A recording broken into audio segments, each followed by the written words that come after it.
On today's edition of Early Look, I'm going to be previewing the featherweight title fight taking place in the main event of UFC 298, which is going to be in Anaheim at the Honda Center between Alexander Volkanovski and Ilia Topuria. And if you've never watched the show before, my name is James Lynch. I know I'm wearing a suit today. I'm still recording all my year-end content, so that's why I'm looking all spiffy here today. But if you never watched the show, I'm going to go through a bunch of different stats, a bunch of different intangibles, and I'm going to give you my pick at the end. Some of this stuff may have relevance, it may not, but I like to look at a lot of different angles when it comes to breaking down fights. And let's quickly first do a quick tale of the tape here. Volkanovski, Topuria. You can see Volkanovski 26-3, Topuria undefeated 14-0, 35-27, 5'6" to 5'7", 71.5 to 69. So Volk with a slight reach advantage, a little bit of a height advantage there for Ilia Topuria. And Topuria, like I said, never lost a fight. But let's start first with the featherweight champ, Alexander Volkanovski the Great, and go through a bunch of stuff with him. So I did mention this is a 5-round fight. Volkanovski, like I said, 26-3. He's got 13 knockouts, 3 submissions, and 10 decisions.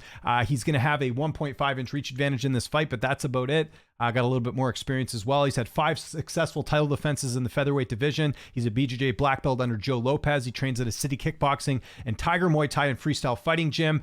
He's got Fight of the Night 2 times against Chad Mendes and Brian Ortega. He's got Performance of the Night 1 time against Chan Sung Jung, and he's tied with Arnold Allen for second longest win streak in UFC featherweight division history.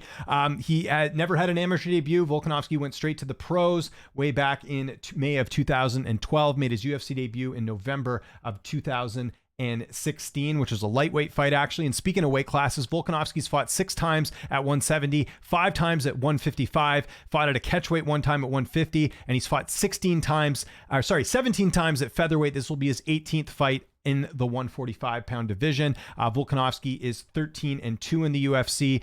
He's got 5 stoppage wins. Some notable wins include Jeremy Kennedy. I know Kennedy wasn't ranked, but he was undefeated at the time, and Kennedy has actually done quite well in Bellator.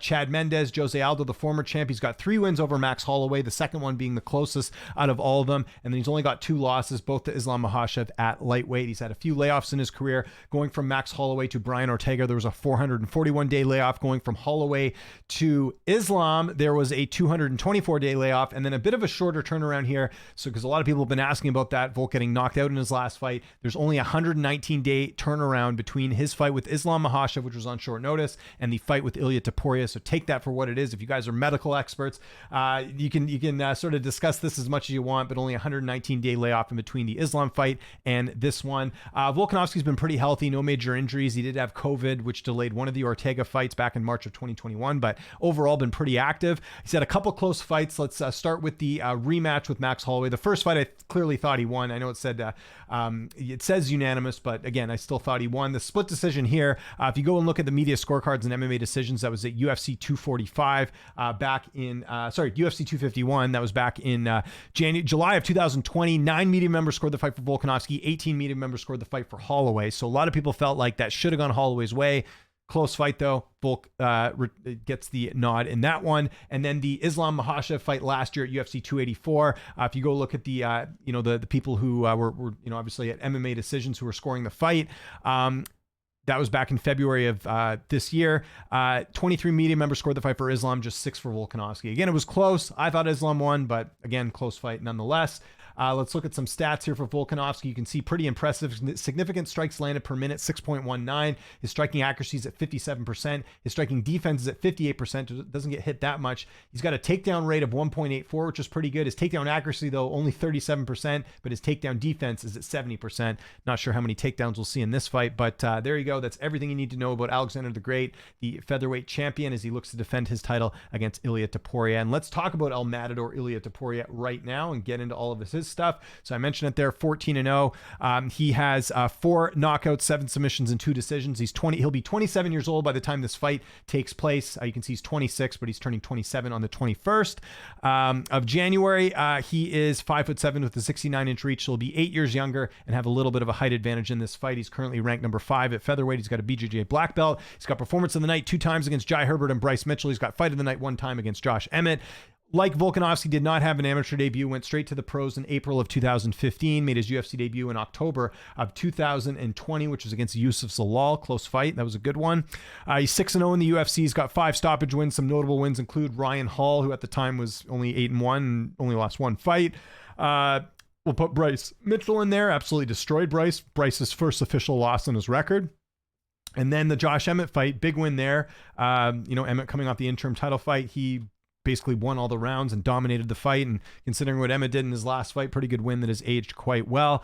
Was supposed to fight Charles Jourdain back in 2022, had a weight cut issue. It seems like his weight cut issues are behind him, but is one thing to maybe monitor a bit because he's going to have to be 145 right on the dot for a title fight. He's fought in a bunch of different weight classes as well. Just going to quickly mention that. He's fought once at bantamweight, 2 times at catchweight, one at 141, one at 139.4 for Cage Warriors. He's fought at featherweight 10 times and at lightweight 1 time. So remember, the Jai Herbert fight was at lightweight, so both guys have fought in different weight classes. Just wanted to mention that. And Topuria has never really been in a close fight. All of them have been pretty significant. And speaking of significant, here are some significant stats for Ilia Topuria. His strikes landed per minute is 4.44. His striking accuracy is at 46%, which is decent. Striking defense is at 67%, so a little bit better than Volk. His takedown average is at 2.19, which is better than Volk. His takedown accuracy is at 56%. His takedown defense is at 92%. Again, we'll see if any takedowns are landed. And his sub average is at 1.5. So getting back to this fight, who am I picking? Well, let's look at the odds first. If you look on best fight odds right now, you'll see Volk is a slight favorite. Some books almost having him about a 2-1 favorite, having Topuria, for whatever reason, they spelled his name wrong, at like plus 136, plus 150. But overall, Volk about a minus 162, Topuria plus 136. And then on Tapology, it's just a little bit closer. You can look here on the fan boarding, 48% picking Topuria, 52% picking Volkanovski. So what's my pick? Who am I going with here? There's a lot of optics going in. I'm going to be taking Alexander Volkanovski the Great in this fight. And here's why. Okay, a couple things. First off, I'm not of the belief that Volk is on some sort of decline. He got caught in the fight with Islam Makhachev. It was 10 days notice. I think that was basically like a suicide mission. I think he made a mistake and he got caught. The good news with Volkanovski, and again, I'm not a doctor, but just sort of optically, Volk's not like he had to get carried off in the stretcher, or that knockout was like super brutal where like he couldn't do anything. He was up talking at the presser. So while he did get knocked out, it wasn't the type of knockout that I think like he needs to be out of the, out of the cage for a long time. So there's that. I think there is something to that.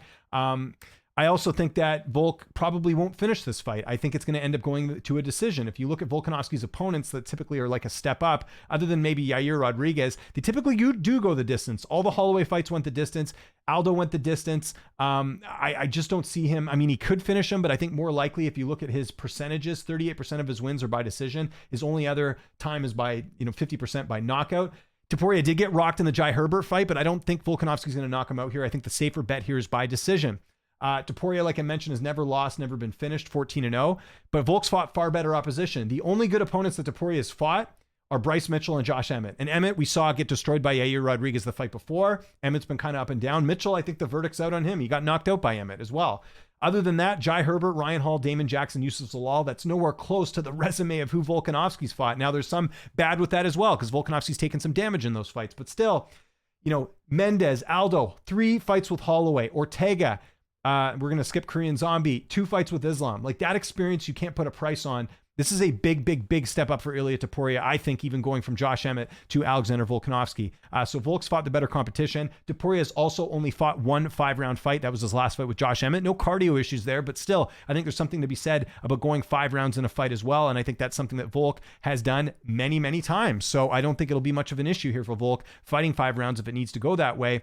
And I'll say it again, I'm not writing Alex Volkanovski off after 1 fight. We've seen a handful of fighters get knocked out in fights and come back and look even better. Even Volk losing to Islam, I saw a lot of people saying Rodriguez is going to be the guy to finish Volk. He's going to finish him. And Volk went out there and put on one of the best performances of his career, finishing Yair Rodriguez, right? So that to me says that I think Volk just had a bad night. Again, you got to mention the 10 days notice in that fight with Islam, and full credit to Islam. I don't want the Islam haters coming out of the woodwork and saying, oh, you're not giving Islam credit. I am giving Islam credit. That was an incredible knockout. In fact, that was my knockout of the year doing my award show. So I think that, again, that was a great win for Islam. But yeah, again, I think Volk had a bad night at the office. I think he bounces back in a big way.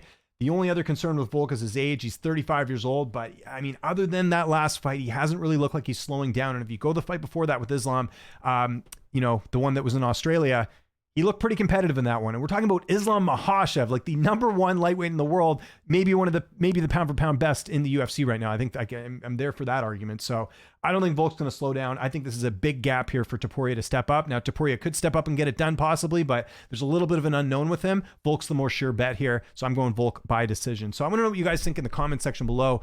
What is your prediction? I don't just want to get your pick. I want to hear who you're picking and why. I know a lot of people here will likely, go with Topuria, just saying, hey, Volk, you know, it's the sign of a decline here. And I can take that argument all day. I completely understand it, but I just think Volk's not done yet, and I'm kind of banking on that. And I think Volk will be too fast for Topuria and pick his better shots. And I think just overall will land more on Topuria and get it done. And I just think Volk's a more well-rounded fighter. Follow me on Twitter, TikTok, Instagram, Threads, @Lynch on Sports. I'm James Lynch. Thanks so much for watching this edition of Early Look. If there's any other fights you want me to preview that are coming up in the next little bit, I'm happy to do it.